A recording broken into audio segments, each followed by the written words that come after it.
I want to get to the reason we're here tonight and introduce Marty Cagan. So Marty, as you all know, is the founder of Silicon Valley Product Group. He's the author of these 2 great books, Inspired and Empowered. Before that, earlier in his career, he was a VP of product design at eBay, also a product leader at Netscape, worked at Hewlett-Packard.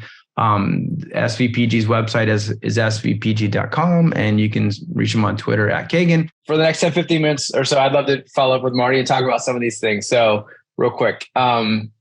So first off, I've got a great list of 10. And yeah, the last interview you did mention last time, I went and watched it afterwards.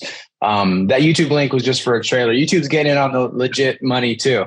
So Amazon, YouTube, you can watch it wherever you want now. They'll take your money. Second point I want to jump in on was you need this idea. You need to spend as much time as possible understanding the problem space. And you talked about discovery and how there's actually 2 different categories of discovery: problem discovery and solutions for discovery, right? And I think I take your point mainly to be like, hey, don't just do 100% on problem discovery. Make sure you're spending time on solution discovery. Is that an accurate portrayal? Generally, but a lot of times people will push me on that. And I'm like, look, okay, if you really want an answer, 10% of your time on problem, 90% on solution. Okay, got it. So you're going the opposite of Einstein. Yes. The Einstein quote. That's right. Okay. All right. That's right. But he was working on problems that are a little different than what we're working on. I know. Cool. Well, I just want to, because I think in some of these, so you're going against wisdom, which is good. I can see in some cases people using this quote to then justify behavior, which you then probably wouldn't be excited about. But I think that the thing is why there's such a emphasis on problem is let's talk about this. We distinguish between delivery and discovery. We can subdivide discovery into problem and solution discovery. What I'm still seeing is many teams, they're just like a delivery hammer looking for a nail, and they're not doing discovery. Either time. That's right. Right. Okay, cool. Right. So we're speaking to a certain population of people that are already doing discovery, and maybe the needle went too far and they're just like kind of in analysis paralysis as opposed to getting to a solution. Yeah. The only thing I'd say, Dan, is that even those companies that you've seen it, they're just using their engineers to build every iteration. Right. They're still doing discovery. It's just incredibly slow. Okay. So they are. I have to acknowledge that can work. Like, look at for years. For decades, that was Microsoft's MO. They were terrible at discovery. What they did is they spent a year to build an iteration, put it in the market, find out all the areas it sucked in, and then they would do it again. And then by the 3rd or 4th time, it was actually pretty decent. Right. So that is product discovery. And to their credit, they learn, right? They just didn't know that there are so many faster ways to do that. Right. Yeah, that's the joke, that the Microsoft products aren't good till the 3rd version. So you would consider that a slow brute force discovery process then? Oh, yeah. In fact, just, like remember the original book, The Lean Startup, Build, Measure, Learn. Right. It's the same thing. It's just that's from the point of view where all you think the only way you know how to do things is with engineers. Right. Yeah, makes sense. Yeah. And I do, so there's plenty of teams not doing any discovery. So they still need to do problem discovery. But I want to dive into what you're saying about solution discovery, because I also I think that's valuable. And I often say we want cross-functional empowered teams. The PM's kind of like leading the charge on the discovery, looping in other people. The problem discovery, one thing that I've found when I've seen this, when you get a rock star designer, they can really help you explore the solution space and explore different options. So you're not doing what you were saying where you just come up with one. I see so many teams, they're so excited to come up with one mock-up. They're like, that's it, ship it, that's it. And it's like throwing, spaghetti at a dartboard, and you don't even know how close you are to the bullseye. So I've seen different teams where the designers can help, like, let me brainstorm 3 different directions and we can talk about the pros and cons and things like that. So is that the kind of stuff you're talking about? We're talking about exploring solution. Yeah, you're zeroing in. I think the role of a professional product designer is not well understood.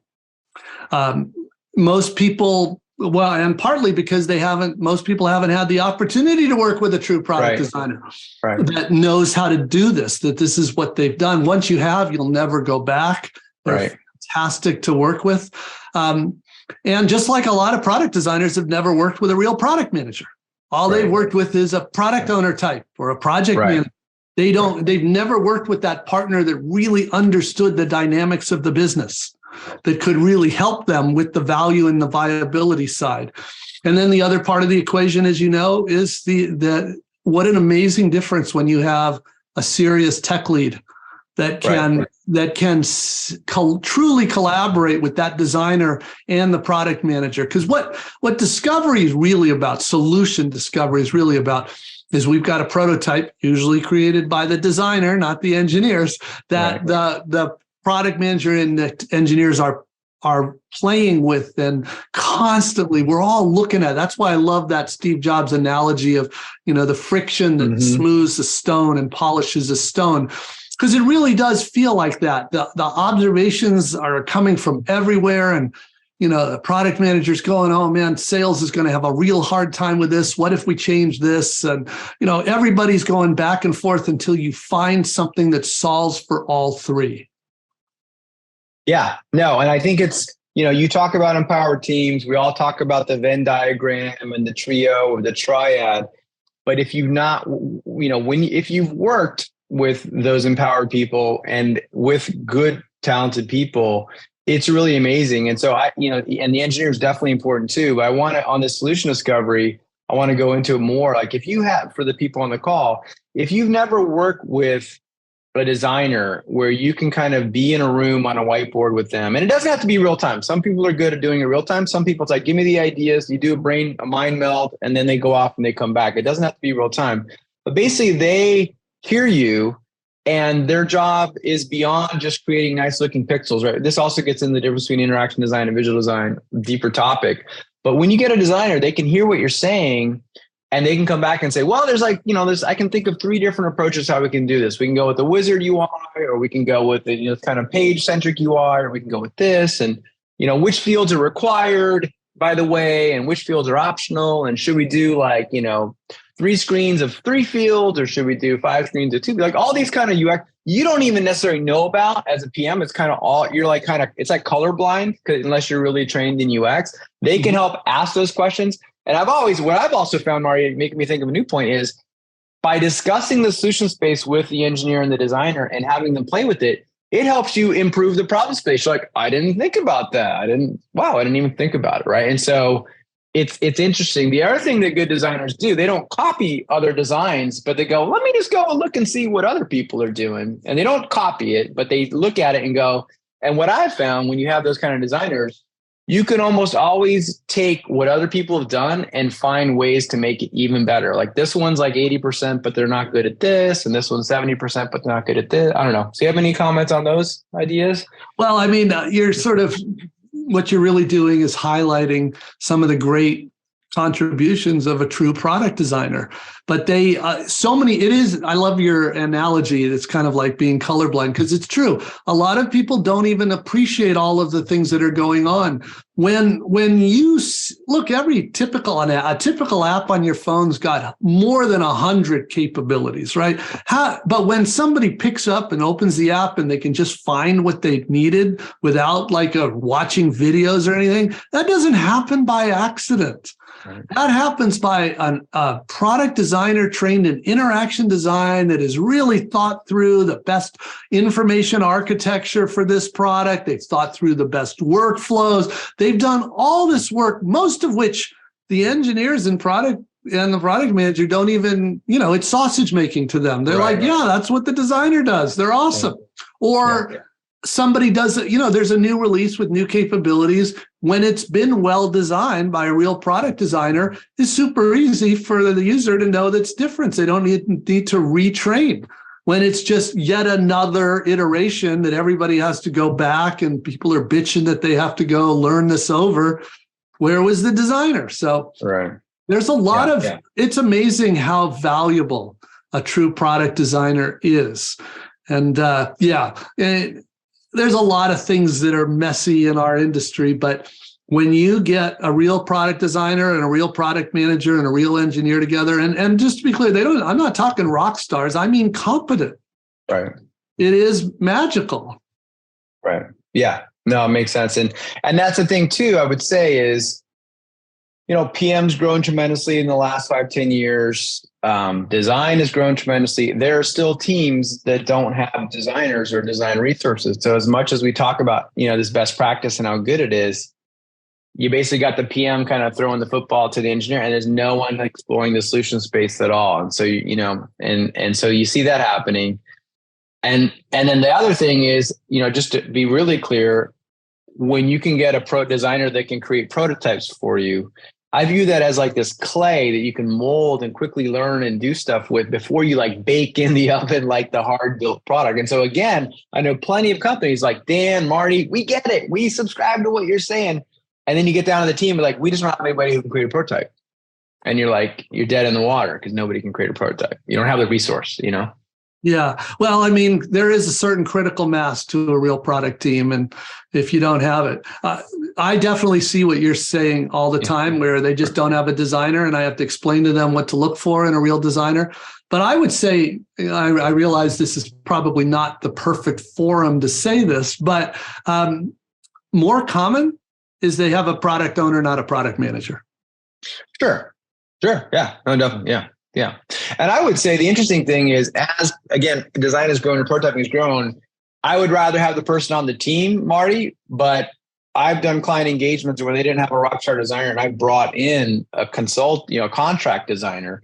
And so they can, in the short run, they can help you prototype. You can, right? They can. And that's my plan B as well. I reckon. Exactly. Yeah. But I also try to explain to them, if you're serious about this, there's so much they learn. You don't want to lose that. Totally agree. But for those of you out there that are feeling the pain we're talking about, you're like, man, I get it. I want a prototype. I want to explore solution space, but I just don't the design. We don't have enough design resources. That is an option of, finding a part-time contractor, and it's not a long-term engagement, So related to this, you had said, hey, you need to commit to your solution, iterate until success. So part of it is what you said in there is, hey, you just pick one solution and you just doggedly stick to it. You're not really iterating. You're not really exploring other alternatives, right? It always makes me think of some 3D mathematical space. You're looking for the global maxima instead of the local. You're stuck in some local maxima because you've set some constraints. In that kind of scenario, how should they know, hey, when should we keep persevering or pivoting or pull the plug on this thing? What advice do you have to avoid that? Well, that is, I think Teresa would say that is the goal of the opportunity solution tree, is to give you some guardrails there for about how long, because there is always a question. And honestly, there's a judgment there. I'm asked that a lot from the team. They're like, we still haven't got it. And it's been 2 solid weeks and they've done 30 iterations. And they're like, is it worth another week? And, sometimes I say, yeah, I think it is, because you're getting closer. And other times I'm like, yeah, you're going nowhere. You should just put that idea on the back burner and let's go look at a different approach to this problem. Yeah. 2 weeks is on the shorter side. As we know, there are companies 6 months, 9 months, 12 months going down the same road. Right? Oh yeah. But that's really, they don't, first of all, the team doesn't know what they're doing. The manager doesn't know how to help them. It's really common. No, and it's usually waterfall, tops down kind of stuff going on. Yeah, I got it. Okay, cool. Okay. And then the next one we got to talk about is the listen to your customers. And you had some great points about this. I think it would be good to parse this again, because if you say something, it can be interpreted as black and white. And I've seen too many times people use quotes like that, the Steve Jobs quote, the Henry Ford quote, and say, see, Marty said, I don't need to talk to customers at all. And I like to parse it and just say what we should do is we should not have the expectation that customers are going to tell us what the next solution is. They're not inventors. They're not going to invent the next iPhone. They're not going to invent Amazon Prime. Are you saying that it's okay never to talk to customers, Marty? Yeah, of course not. Yeah. Okay. I often will make the point, and Bezos actually had Bezos would explain to his product teams, literally, and say, the biggest mistake you can make is listening to our customers. And he's like, our customers don't know what's possible. They don't know what's possible. But then he goes on and he tells people, your job is to invent great solutions on our customers' behalf. But then he goes on and says, by the way, the second biggest mistake you can make is not listening to our customers. Exactly. Which is why, it's this word, this phrase, listening to customers is very loaded. Yes. Focus groups would be one example where you're literally asking them what they want. Don't do that. Agreed. On the other hand, an interview, incredibly useful. Even more useful, a user test where we have a prototype of what we think is a good solution, and we're testing it with that user. That's totally what we do every single week. Yeah, I agree. And I think you're getting into a nuance that's important here, which is good, which is you hear the phrase show, don't tell. If I said to you, hey, Marty, I'm inventing this amazing new photo sharing app, how good does that sound to you? I haven't shown you anything. I've just told you maybe 10 words to describe my new solution. And the human brain you suddenly start in your head picturing the world's best photo sharing app for you. And so I think that's part of what the trap falls into when you go into talking to people about it. The other thing is surveys too. Hey, I know, Marty, we got 20 feature ideas. Let's just have the users rank them. They'll rank them for us. And then guess what? You're putting in 3 or 4 words for each feature. They have no freaking clue what those words really mean or what you're going to actually deliver. And yet we're going off that data. So that's kind of how I would parse it is I would echo your point exactly, which is you get the best feedback when you've actually got a prototype, a tangible prototype that you're showing to them and you're not talking in theoretical land. There's one other dimension to this too that's worth adding to that, which is there is a tendency for so many product teams to focus on the part they feel they can control, which is usually usability. So they will literally do a usability test. They will see if people can figure out how to use it. And they'll ask all kinds of questions about whether you like it and all that stuff. But they really aren't testing, would they buy it? Right. Because buy it is a very different statement. It's like, the most common situation is they can use it. They just don't want to. Totally. I saw this firsthand in my startup, the difference between having like product market fit and having usability. Because when I did my thing, we were in private beta before we launched a TechCrunch, and I'd bump into someone in Palo Alto and they'd be like, what are you doing? Like, oh, hey, can I check out your product? I'm like, yeah, you got to come in and do a user test. And we would have them use our private beta. And despite doing the best thing we could on UX design and PM, there were all these questions and issues. I don't understand this, or UX issues, there's bugs. Hey, can you explain this better? After the 20th test, we had iterated quickly and we weren't getting any of those. So I started to feel a little good. And at the end of the test, I started asking people, so would you use this? And to my surprise, about 15% of people said, no, I would never use it. Even though there was nothing during the test, there was no problem. That showed me there was 0 usability issues. They understood, they knew what they were looking at. They got it, they got through it, no problem. But they just didn't want what we were selling. Right. And so it's like, so usability can get in the way. If you've got bad usability and you've got some amazing product hidden behind bad usability, it can like cloud and like get in the way. Kind of to build the analogy I would use, kind of similar to Steve Jobs, was like when you whittle like a toy out of wood and you start out with some gnarly branch, right, of wood, that's your rough product. And once you polish up and all that jazz, that's your product that's sitting in there. They may or may not want it. So I think you're right on that people do focus on usability. Another thing I learned from Stephen Cohn is, as we know, when you ask people, hey, would you buy this? People tend to be positive and they tend to they don't want to hurt your feelings. They want to be nice. And so he brought up the concept of skin in the game so that you can avoid this false positive because people can say one thing and do something else. Like either, oh, Marty, sounds like you really liked our prototype. We're going to have another version in 3 weeks. Can we book time on your calendar right now?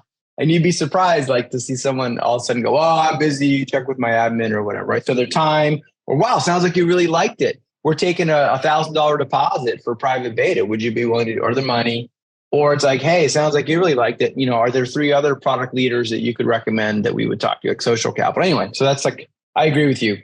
You got to raise the bar and not just do usability and get yes by people. So, all right, cool. So, okay. And then the next one, which is kind of a follow-up from the product ops discussion we had last year. I hadn't seen the Capital One news, but I'm not 100% surprised because I think you see that where basically they had let go of their agile org or their scrum masters and things like that. So, and I know you covered splitting PO and PM.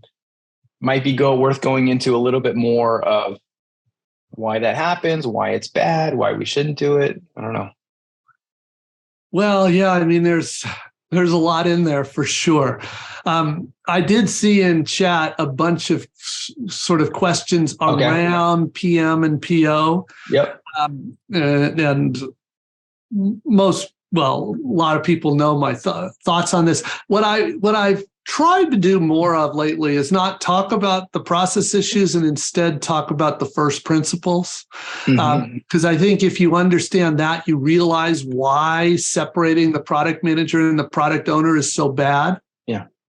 Even if the product owner was a useful role, it really isn't so helpful. Right. But the separation, and the first principle is, in order to do the product manager role, you need direct, unencumbered access to 3 different constituencies. This is just the reality. If you're responsible for value and viability, you need these 3 things. The first is direct access to customers, users and customers. That should be obvious, but you always hear these excuses from people, which we've all heard, but none of them hold water. You need direct access to your users and customers. Second, you need direct access to the stakeholders. You need that product manager needs to be able to establish a relationship with the salesperson, the finance person, the marketing person, so that they understand those constraints. Because in order to solve for viability, you have to solve for those constraints. And the third thing you need is direct access every day to the developers. And the developers, again, are what's just now possible, because we're solving for those 3 things simultaneously. So when you separate the product manager and product owner, what that usually is done for, almost always, is, the product manager deals with those pesky developers and the product manager deals with those pesky stakeholders. Neither is able to do what they need to do. Innovation almost always just precluded. So if you understand that sort of the foundation of product is those direct access, then you don't separate those things. If anybody wants to learn more about it, just Google, there's an article called The Foundation of Product. There's another one, yes, Vincent just sharing it, called 2 in a Box PM, because that's another reason people split the role. But do not split that role. It's one of the most important lessons in our industry. Don't split the product role. Yeah, and I've seen it split, and I've objectively tried to figure out why. And I want to get into one of the reasons. The top reason I hear why orgs or leaders decide to do it is they're like, Marty, Dan, all the things that the PM has to do, that is it's too much on one person's plate. In addition, they have to run the scrums and do Jira and all that. That's just too much. It's impossible for one person. We can't hire someone who can do all that. So I got an idea. We'll chop it up. We'll let the PO do the scrum stuff and deal with engineering. They're going to be in sync. Don't worry. They're going to be in sync. And that, of course, is the con. The biggest con is they are never in sync because they're 2 people. They're not of one mind. And then they naturally get pulled into the different parts of the world. It ends up the PM throwing it over. But that's the top excuse that I hear is we can't find people capable of doing the full PM job. And that's why I wrote 2 in a Box. That's the 2 in a Box. And I list all of the things that product managers are doing that they shouldn't be doing. Right. Now, if it's a small enough team where it's not a problem, who cares? But if it is that situation you're describing, the worst answer is to separate the role. Better is to peel off the non-product manager responsibilities, project management, quality assurance, playing user researcher. There's all these things that is probably going on. And if you do that, in my opinion, it's not too much. Yeah, no, and that's exactly it, because the counterpoint is a couple things. One is just the ratio, right? Like if you've got 1 PM running 8 feature teams or 6 feature teams, they are spread so thin that then they don't have time to do their stuff right. As you said, many orgs, it hasn't been sexy to hire QA, right? It's like, oh, I have another budget for head engineer. Oh, I got another budget engineer. It's like engineer. And so they rationalize QA away. So it falls on our plate They don't have any project managers that falls on our plate. So part of it is they're trying to stretch the PMs too thin, and then they end up in that boat where they can't do their job well, and they end up chopping it up into two. Yeah, this is. I was asked to look at this other process that's sort of a competitor to SAFe for big company processes. I mean, it's called Less. Have you seen Less? I've heard of it. Yeah, I've actually never come across it in the wild, but somebody kept nagging me about it, and I looked, and they literally said one product owner up to, even if it's 33 product teams. Yeah. And I'm like, whoever came up with this is absolutely clueless about a product company. Absolutely clueless.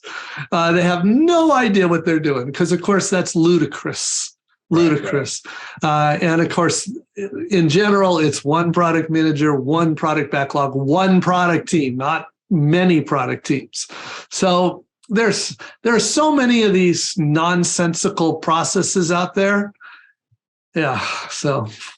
Yeah, no, I agree. And it's interesting because, I mean, we talked about POPM. Let's talk for a second about Scrum Masters, then we'll move on. I'm sure you found, like, in some organizations, when they were first embracing Scrum, having some Scrum Masters around to coach could be helpful. And I've seen a range of usefulness of Scrum coaches. Some are useful, some aren't.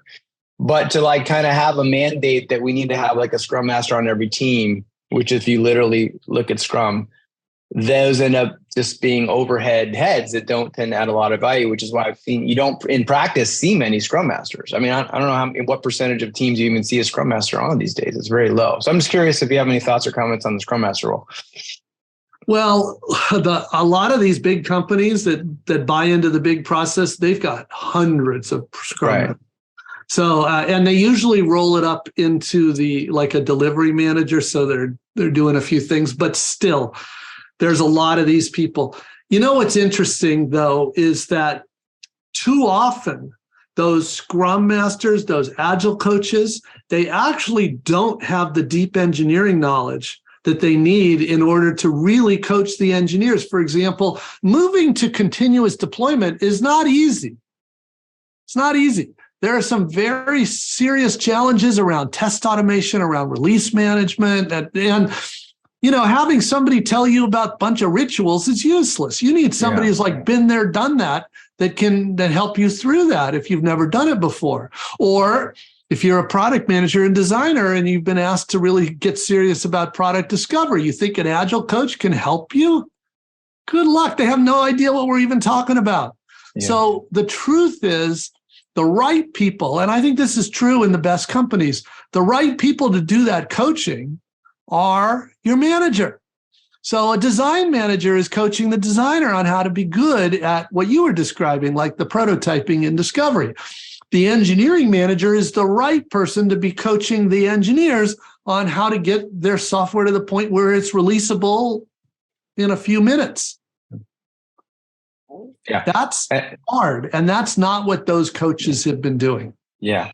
And I would abstract out that you kind of lump them under the process people, which is if at the end of the day, a team is reliant on another external resource to be a crutch for their processes, then they're that knowledge and skill is not inherent in the team. And I would argue you basically need that knowledge and skill inherent in the team. The team can't be like, oh yeah, they're in charge of the process where we don't own the process. That doesn't make sense. Awesome. Well, we could keep going on about stuff, but let's transition to audience Q&A here. First question, Ramanan Murthy. Cool. Thanks, Dan. Hey, Marty, how are you? My question is around the process people, right?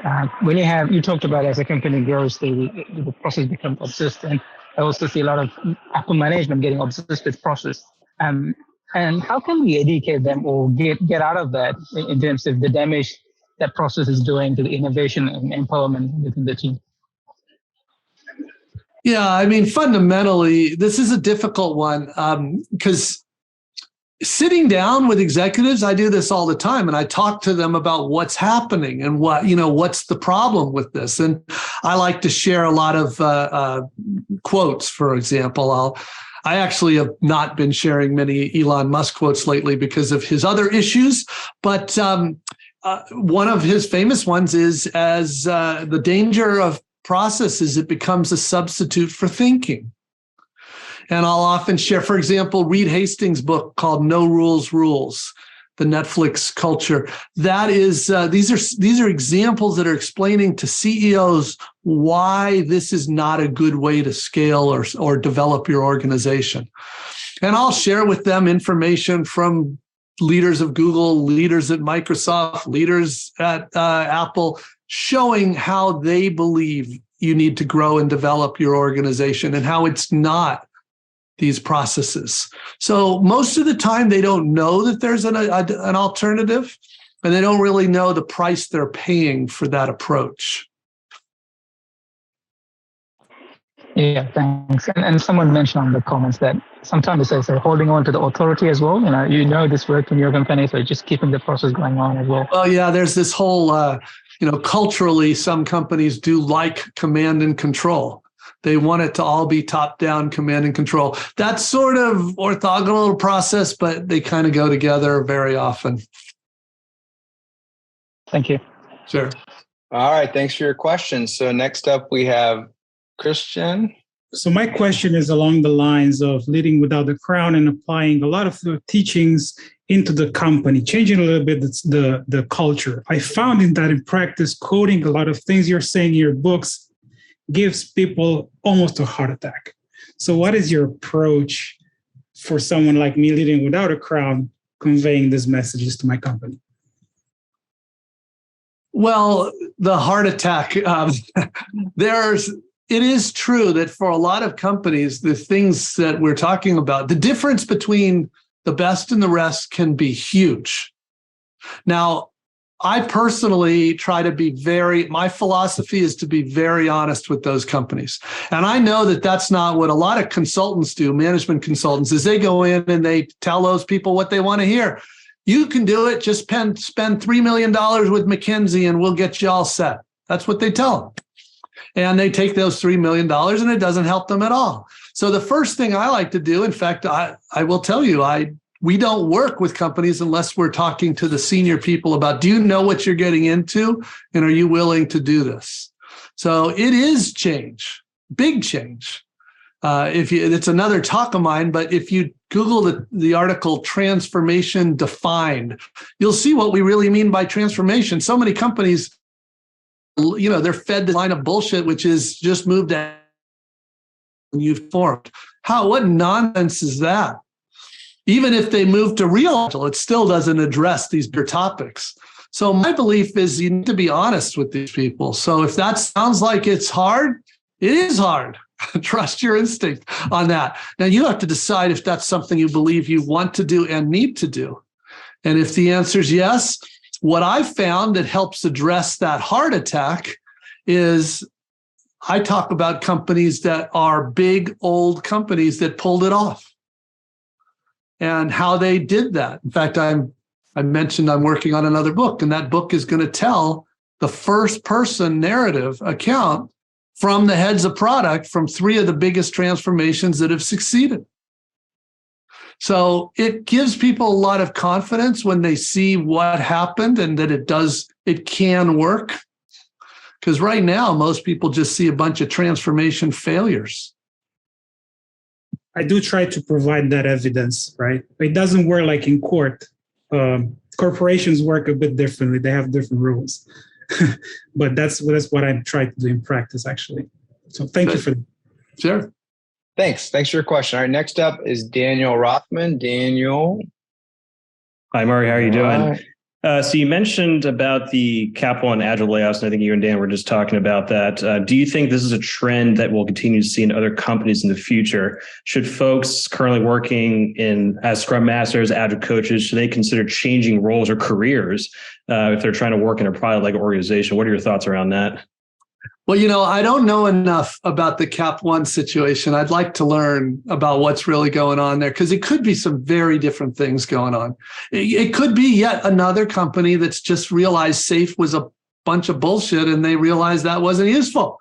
And so now they don't need all these bureaucrats, process people that were there to implement SAFe.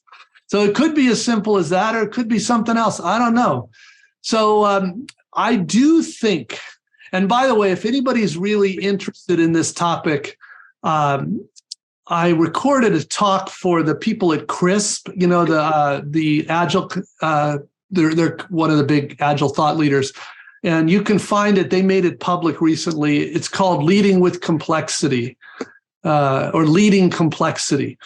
And that's, the whole talk is aimed at Agile coaches. That's who their audience is. And it was a very blunt talk about, like, here's the issue. Most Agile coaches I know actually do want to help their companies. And so I love people like that. It's just that they need to they need to make sure the things they're doing are helping their companies. And obviously, I don't believe that moving them to SAFe is helping anybody other than the people that get revenue for SAFe. Yeah. Hey, thanks so much. Sure. Thanks for your question. Next up, we have Logan.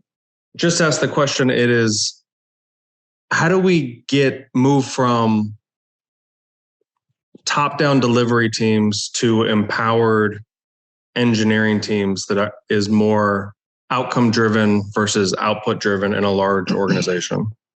Yeah. Well, you just defined what's meant by transformation.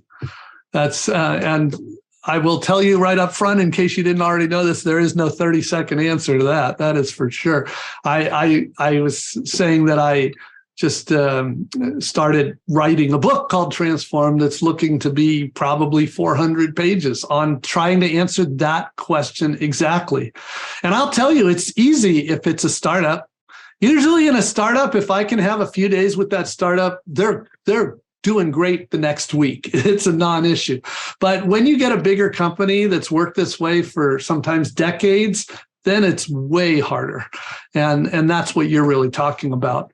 So I will tell you, in that article series, Transformation Defined, which is sort of the intro to that new book, the idea is, it says transforming a company really means three things: changing how you build to really getting to the point where you have consistent, frequent, reliable, uncoupled release vehicles; changing how you solve problems, which is moving from basically implementing features on a roadmap to solving problems using product discovery; and finally, changing how you decide which problems you're actually going to work on, which opportunities are your best, which threats are the most serious, which is the product strategy problem. Most companies that need to transform don't do any of those three. They need to change all three of those things. Every once in a while, I meet a company that's already done well on they're doing continuous delivery, but they haven't really tackled the second two. But the real question isn't that. The real question is, how do you change a company to work that way? And that's a very big topic. Yeah. It involves coaching. It involves overcoming lots of objections. It involves correcting lots of early behaviors. And yeah, it's hard. All right, Logan, thanks for your question. Yeah. And one thing I would just add, Marty, is that I think for it to work, it's got to be like tops down and bottoms up. I've seen places try where it's just one way or the other, and it's no. Dan is absolutely. In fact, I was alluding to this earlier, where before I start with any company, I want to talk to the CEO. And by the way, it's not that hard to explain why. Changing the product managers, designers, and engineers is pretty straightforward. We know how to do that. The hard part is the rest of the company doesn't go along, right? So the stakeholders still want to work the old way. And if the CEO is not actively supporting this, nothing changes, because those stakeholders don't pay attention to the head of technology or chief digital officer or whatever. They don't do that. So the CEO has to show some leadership. And I say, here's what's going to happen. I don't know which one of your stakeholders is going to resist, but I promise you several are going to resist, and you're going to have to step in. If you don't, it's going to go nowhere. All right, great. Cool. Thanks for that question. Next up, we have Jens Schmidt. So after all of the questions, I actually wanted to start with some kudos and some positive testament. After reading the two books, Marty, I kind of pushed for a tech lead role in my current company to do product discovery. Cool. And it's working really well. It's actually working too well. So a couple of observations. I think my first question to you, for a front-end engineer, product discovery feels pretty natural, right? You can, talk to a customer, you can prototype some, web application quickly. But how do you translate to the backend engineers? Like, how do you get them involved? Do you let the front-end engineer be the proxy? Sure. Well, first I try to get people to stop thinking in terms of back end and front end. In other words, what matters more is there's customer facing, which is pretty close to front end, right? But then there's customer enabling. There are all these internal tools. There are all these back end systems that are customer enabling. What that means is they're building things that your customers don't see, but if they go down, the customers feel it. That's product. And they need to start thinking, because too many companies, they don't think of that as product. They only think of the front end stuff as product. So, and in fact, in most companies, a majority of the software is customer enabling, not customer facing. So it's really important that they understand this. Now, a lot of those customer enabling tools have very complex user interfaces. They're just not meant for the customer. They're meant for your own agents, customer success people, sales people, whoever. So designers still play a big role. It's so that's one part of what's going on. There was something else, though, that you were asking about that I wanted to speak to. Prototyping. Let's say it's a platform, okay, which a lot of people just call back-end stuff. But let's say it's a bunch of microservices. There's an API. Those kinds of products, by the way, I love platform products. They are amazing, high leverage products. We prototype them, we test them, we do discovery on them. In fact, a lot of people that work on those, like Stripe, like Twilio, would argue that it's even more important to do this because when you mess up an API, you're paying a consequence of that for a long time. So, we do all the same. The techniques are a little, they're not that different. They're conceptually the same idea. But we do need to iterate. We use these techniques to make sure we're getting it right for the developers, whether they're our developers or at other companies. Mm-hmm. And then maybe a follow-up question. You mentioned uncoupled release vehicles. Are you talking about like uncoupling the front end that uses the API from the API itself? Or well, that's part of what that really means is, let's say you have a team topology with 25 different product teams. And let's say that today you can't release unless all 25 release simultaneously. That's a coupled system. And that is, don't get me wrong, I mean, that's been good, but boy, does that slow us down. What we want to get to the point is all 25 of those teams can release asynchronously. And that is very doable. I mean, many companies are doing that. But it does take some architectural work. It takes some test automation work, takes some release automation work. So it takes some work. And this is what I was alluding to before. How many agile coaches do you know can help you through those changes? They're like, we don't know. We don't even know what that is. But we know how to do a stand-up. So let's go do a stand-up. That's what they're doing. But what you really need is like an architect that has helped you, that has been through that and said, yeah, okay, here's how we uncouple things so that we can release independently. Awesome. That was super insightful. By the way, there's a really good book on this topic that I haven't mentioned called Accelerate. Accelerate really focuses and also makes the theoretical argument about why teams that work this way are also getting a lot more shipped. It's a little counterintuitive, but you get better quality and better speed. Yeah, it's a DevOps focused book, right? That's right. But it's beyond DevOps. It's a good book. Good question. All right, Jans, thanks for your question. Appreciate it. Yeah, and I would just add, it may seem like a pedantic thing, but the way some teams organize their eng teams has material impact. And this coupling thing you're talking about is a big deal. I've seen, teams organize a certain way and then they make their shipping and the dependencies a nightmare for themselves. And it, like, to your point, it takes some strong engineering leader to step up and go, wait a minute, we're organizing the wrong way, and to fix it, right? Yeah, this is the team topology question. Yep. And it is a super important and hard one. It's one of the ones that requires both product and engineering to work together on. Yeah, definitely. Yeah. Yeah. Sometimes, yeah, it's like if you don't have a technical enough product person, they won't realize the issue it's causing to bring it up. All right. Okay, cool. Stefan Klimko. So my question is you kind of alluded to this earlier, so it's a little bit, but it basically, if you're in a company that's really at a starting place where they're not talking to their customers, not doing discovery, not doing iterative testing to test ideas up front, they're just kind of like taking that first idea, mocking it up, building it, and moving on to their next release. What is the first linchpin or two to kind of start turning that around to something much better? Is it just getting users involved in any way? What's like the first couple steps that are baby steps to kind of start you down the right road? No, it's a fair question. It's a fun question too. I mean, we're not talking about becoming a great company, but as far as making progress in the right direction, meaningful progress, there's probably two things. If I could say two things that would just be fundamental and would make a very visible difference. The first is you need engineers to step up and be empowered engineers. You need engineers to start participating in what is built and stop just handing them a roadmap of features.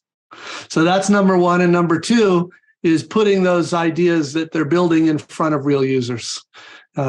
Hopefully before they build them, not after they build them. That's why we do prototypes. But I'd say if those two things are happening, let me put it this way. I've met companies before that are kind of doing everything wrong, but they do those two things right, and they seem to pull it off. Okay. Thanks, Marty. Sure. All right. Thanks for your question. Next up, we have Balas Haju, if you could unmute. Thanks for having me. My question would be is how to kind of balance all this process with embracing this product-driven thing.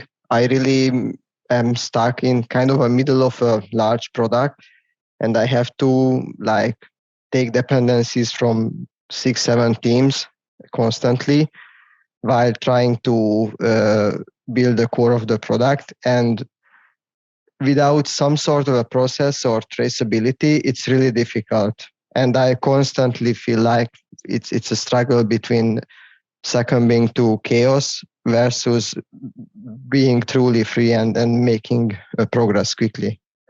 So do you have any suggestions on this? Well, I don't know. I would really need to know more about your environment. It may be that you're just rearranging the deck chairs on the Titanic. I mean, it's not going to make any difference because too many things are broken. It may be that, look, all you're really describing is what we call keep the lights on work. It's very normal for product teams to do some things for other teams. It's normal. Everybody does that. Once you're live, right? Everybody does it. Now, if that's too much of your time, usually if it's like more than about a third of the team's time, then you can't work on your main work. All you're doing is supporting these other teams. So I don't want to paint it as too black and white. From the little bit you said, it could be either of those extremes or it could be somewhere in the middle. It's hard to say. But just the fact that there are a bunch of dependencies is not fatal. But if that's just a sign that none of these things are really in place, it's just a big, slow, old, with people not willing to work or look at how other companies work, then it's probably not going to make any difference. Yeah, thank you. I really think it's somewhere in the middle. Occasionally, I have the time to do some discovery and try to build value based on this. But 50% of the time is just building features and integrations for other teams. So it's kind of a struggle. Yeah, are you a platform team? We are turning into one slowly. Because, the 50% number is pretty common for platform teams. So it wouldn't bother me that much. If you're an experienced team and you're spending 50% of your time for other teams, then it's probably what you're talking about is more than anything, probably just the sign of a not very good team topology, which is usually a sign of a not very good architecture. So it could be that stuff going on too. I mean, realistically, when I go into a company or my partners, the first thing we do is an assessment, because otherwise, who knows? It could be any of these things, all these things, other things. So you need to do an assessment and see what's really going on. Thanks a lot. Sure. All right. Thanks for your question. Next up, we have Dev. Hi, I'm Marty and Dan. Hey.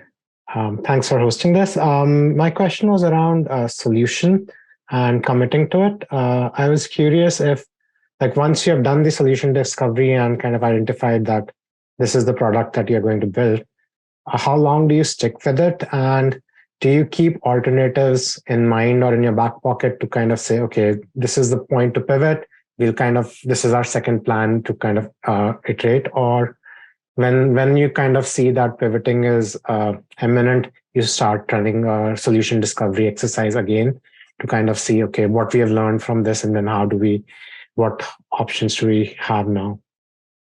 Well, normally the way we frame discovery is every problem you're trying to solve, there's a set of risks. Some things are real, it just depends on what you're working on. If you're working on autonomous driving, everything's risky. I mean, there's huge viability risks, there's huge feasibility risks, huge usability risks. And so value risk is the one that's actually not too bad. You'd probably sell the hell out of it if you had good, effective autonomous vehicle software right now. On the other hand, other things we're working on are pretty simple and it's not very risky. There may be a little usability risk. There may be a little bit of, feasibility risk, but it's not much. So everything you're working on has got this sort of different risk profile. And the way we work is we say, all right, what do we think the risks are? What's the fastest way to tackle those risks? And what level of evidence do we need to feel comfortable? Sometimes with a lot of either money riding on it or a lot of risk, like people could be harmed if it doesn't work right, like in the medical technology, we're going to make sure we have significant evidence, usually proof, that it's worth building. It's going to work. On the other hand, other times it's just like, in your opinion, educated opinion, is this reasonable? And if the answer is yes, we build it.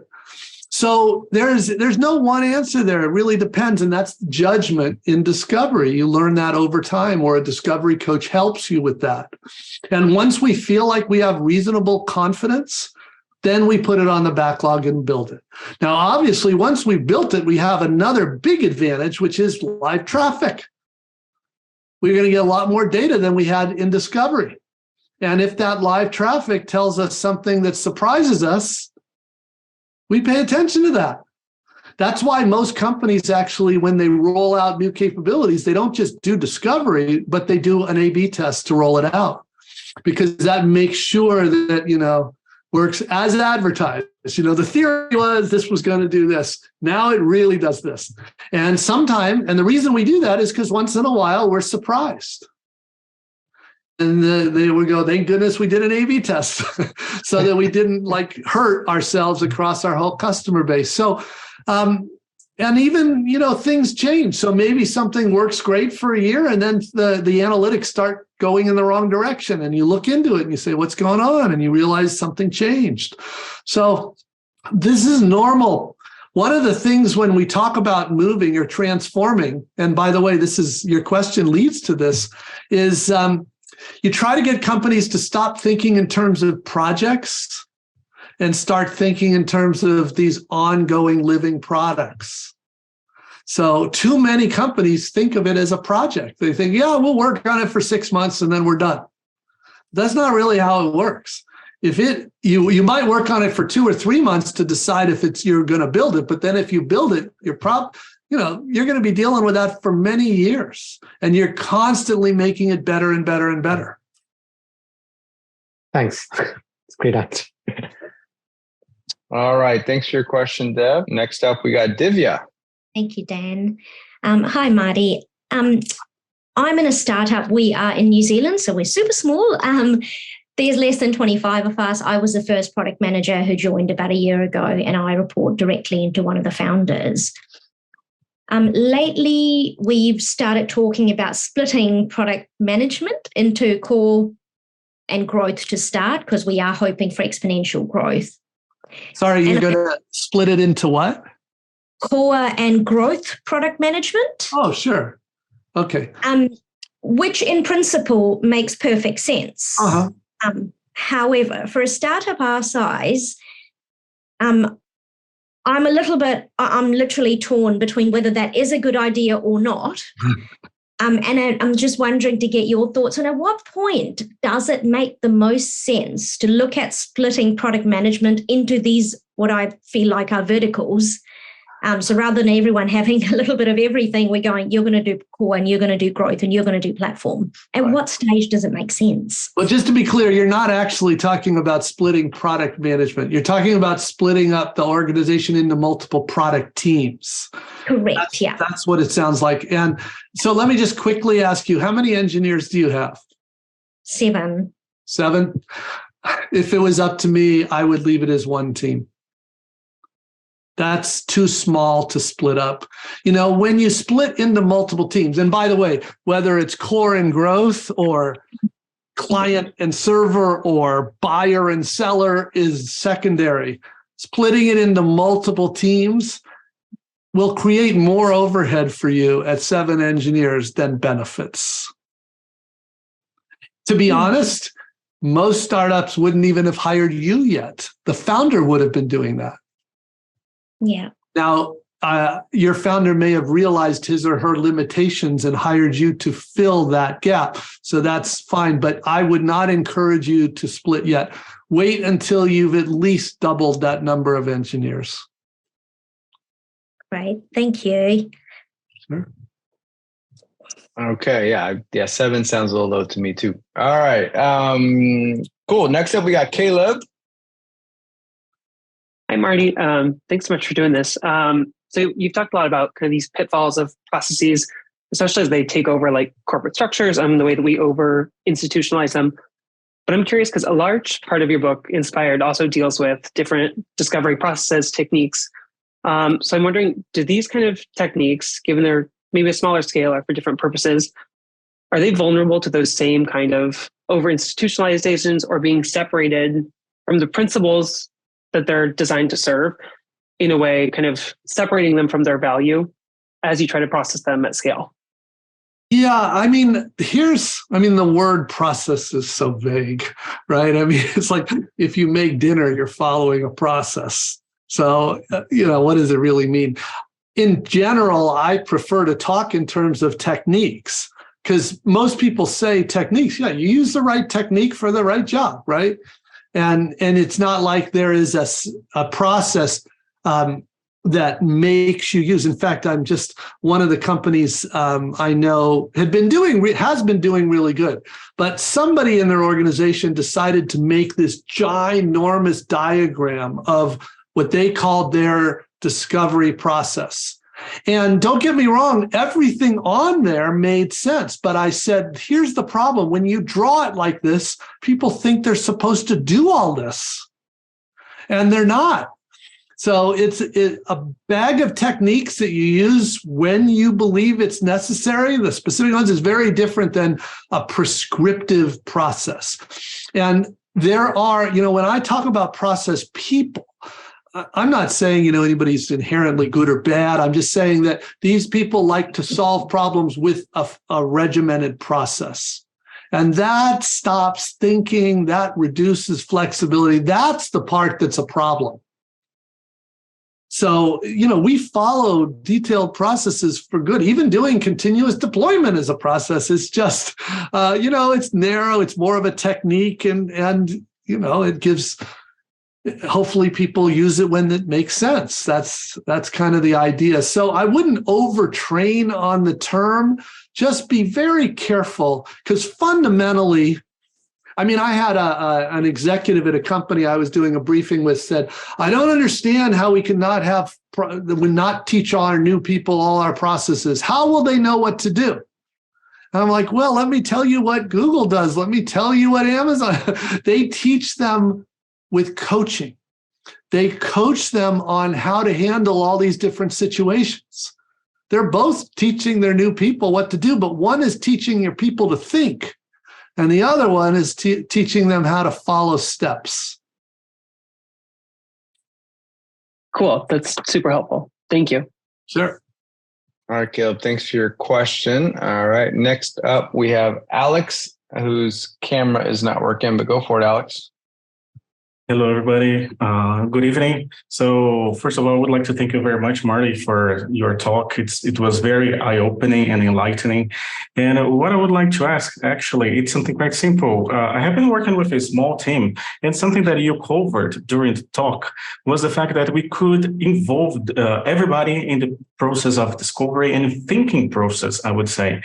And the thing is, what I would like to ask is basically, has it a lot to do with maturity when it comes to a team to start thinking of having all the developers involved in the thinking process? I don't know if this is just about my team, but we have been working with a very small group. Like we have just 4 developers. And when I could see that 7, it's a small team, I would say mine is even smaller. And then I would like to ask you if it has a lot to do with maturity when it comes to the team, and how we could start like involving them in the process of like caring more about the product in a way that this is like fostering the sense of ownership, I would say, to a certain extent. I'm with you. I just want to make sure when you say other people, we're talking about developers here, right? We're not talking about sales or marketing or customer service. Those we involve them in different ways, but I think you were asking about engineers. Is that right? Yes, that's true. Okay. So first of all, we don't need the same level of participation from all of them. I'm going to actually give you 2 answers to that. One answer is the ideal answer, and the other is the more realistic answer. In my favorite teams, every engineer is super motivated. And by the way, there are companies that hire their engineers exclusively around this. I mean, Google tries to do it. This is what they mean by smart creative engineers. They try only to hire engineers that are super motivated to figure out the solution. Although I can tell you, Google hires people that are just, all they do is want to code also. So the real world is you need at least one engineer that is senior and willing to help you in discovery. Mm-hmm. But so if you don't have at least one, I would argue you have a serious problem. But if you have 4 engineers and 2 of them want to participate in discovery and the other 2 don't, you're fine. You're fine. Nice. So let's get that out of the way. Now to the question of, so what we're really looking for from our engineers on a daily basis is literally 15 to 30 minutes. It's not much time to help in discovery. And during that time, what they're doing is usually playing with the prototype that the designer created. Now, at 4 engineers, you may also not have a designer. So if it was up to me, you would fix that. So let's assume you have a designer. They create a prototype, and every day we ask as many of the engineers as are willing to play with that prototype. And we want them to play with it looking at 2 things. Number one, is there anything in that prototype that freaks them out? It's like, if we do this, it's going to require a big tech debt effort. It's going to it's going to be horrible from a performance perspective or whatever. If we knew, we wouldn't need to show it to them. We don't know. So we need them to play with the prototype to understand what we're proposing to build. A user story does not do that. A prototype does. All right. The second thing we want them to do is, now that they understand what we're even thinking about, they may know a better way to solve it. And so they may say, you don't even need to ask for all this information. We can derive this information or something else. So that's what we're looking. It usually takes 15 to 30 minutes a day. Very low cost. In fact, most of the best engineers I know tell me that the problem happens when the product manager does not include them. for even a few minutes a day, because then they have to do damage control because decisions have been made, commitments have been made without anybody that really knows what they're signing up for. And now they've got to clean up that mess. So a few minutes a day, that's what we're looking for. The other thing you mentioned is getting them excited. My favorite thing to do with engineers is to bring them to customers. Again, you don't need to bring all 4 every week, but you can bring a different one each week that wants to go. Okay, it does make sense. It does. Thanks a lot, Marty. Sure. All right, thanks for your question, Alex. Okay, next up we have Natalie. This is embarrassing. I forgot what my question is. I typed it a little time ago. Do you have it there? You asked 2 questions. You said, how can we overcome the requirement for domain subject matter expertise among hiring companies? And you said, what companies has Marty seen that get it? Yeah, that's right. Well, which one? You want to ask both of them? I don't know. Which? Yeah, the domain one is killing me right now. So I've spent my whole career in e-commerce and I'm sick of selling stuff. I want to have an impact for the back half of my career here. So I'm really interested in mental health or ed tech, the 2 domains, which I think are just so broken and full of problems. But I have a sense, I've been doing Phil Terry's Never Search Alone, and I have a sense that my candidate market fit is not there because they want you to have B2B or SaaS or healthcare or mental health or, this very specific experience. And it's so frustrating. Is there anything I can come back at them with that isn't sassy? Well, it's even harder than that because I don't get the interview, right? Like I don't get through the screens. But so I'm just curious if you've found organizations that do get that and just take great PMs with, veteran skills and the stuff that you've been preaching. And so, and that's kind of in line with the second question, which is, are there companies that get it? You've mentioned all these 10 misconceptions. So I have a sense that nobody totally gets it in your theoretical world, but I'd love to hear if there are some companies that are mostly there. Got it. Thank you. Well, I'm laughing a little bit because let me just say this. I hope nobody's offended by what I'm about to say, but most men would not have said what you just said because they wouldn't think twice that their e-commerce experience is not relevant. So I really think that I'm listening to you going, where's the problem? Where's the problem? You've got all this e-commerce experience. You're talking about going one consumer to other kinds of, ed tech, med tech. These are, now I don't know you personally. I don't know like which e-commerce companies, if you've worked at a good one, you can write your own ticket. But it is true. Obviously, this is a generalization, but I meet a lot of women that do not appropriately value their own experience and skills. And a lot of times I'm like, what are you talking about?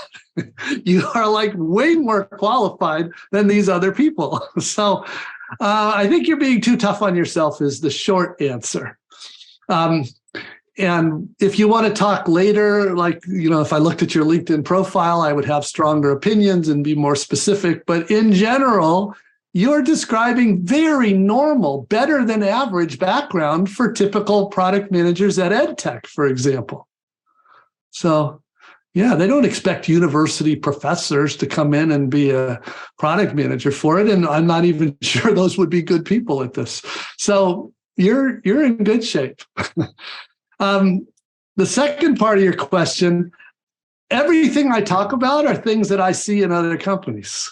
And we just sort of have a heuristic. If we see it in enough companies, we start talking about it. Nothing was invented by us. Okay. So there are quite a few companies that I think are good. But I also point out that even in my favorite companies, there's always teams that have trouble.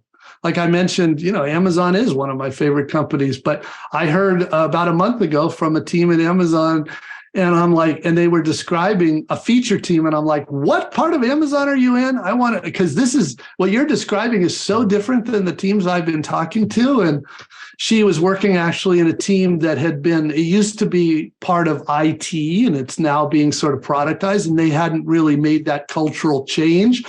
But even in the best companies, not all of them are, hitting on all cylinders. So that's normal.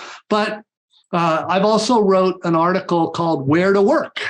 If you Google SVPG Where to Work, I list a lot of my favorite companies, but I also say what matters more than the company is who you're going to work for. Yes. Who you're going to work for. And that's where you want to put your emphasis in, is look at the LinkedIn profile of the person you're going to work for. Make sure they've been there, done that at good product companies. Make sure they're willing to coach and invest in you. So that's actually a lot more important than the brand name. Cool. Thanks, Marty. All right. Good luck. All right. Thanks, Natalie. We just have a couple left here. Manny Thomas. Thanks, Marty. It's been a pleasure to be here with you. I've been on Dan's last meetup about Empowered when you launched it. Didn't get a chance to talk to you, so I finally got that opportunity. So really happy about it. I'm a senior product manager in a consulting company. So I've worked with quite a few organizations, and what I've noticed, when we talked about processes, when organizations grow and they have to operate in scale, that's when processes get introduced. Another aspect is it's for the leaders to know and get a good grasp of where the different product teams, the pods are, what big rocks they are solving, and where to invest next. But what I also notice is that when some processes fail, the response typically is to introduce more processes. And then it just goes on and on until, like you said, process takes over product. So what I was curious about is, from your experience, are there some anti-patterns that you would call out, which kind of gives us early signs of a train wreck coming up in terms of process taking over product? Yeah. Well, I mean, the most obvious is just they believe what you said, that as companies grow, they need to institute process. So I wrote an article called Scaling with Process Instead of People or something like that. Just Google SVPG scaling process. And that is a really common misunderstanding. That is not the only way to scale. And it's definitely not what the best companies do. Answer. Definitely we'll have a look at it, and someone has shared the link. Appreciate it. Thank you. All right, Monty, thanks for your question. Okay, cool. And then we just have one last question. The person actually left, Marty, but several people kind of upvoted this with with what we're seeing going on with all the layoffs and the recession. People are just curious to hear your thoughts on how you see that potentially impacting the product role and tech industry. Well, I know that it's a lot of people. In fact, I'm doing a talk tomorrow with Phil on the, for people looking for jobs. Mm-hmm. This is, and a lot of people, this is their first rodeo or I should say it's their first time they've seen the industry, these layoffs. I've seen it many times. So I've been used to this. It's never fun. And I've been in the position where you have to lay people off. It's horrible. But I also know that that's actually where a lot of the best product work happens. If you just pick your favorite companies and go look at when they started, very often they were in this time. The amount of money floating around the last several years was not helping product. It was covering up so much bad product. And now, it's now like, you better have a product. If you want funding, you better have a product.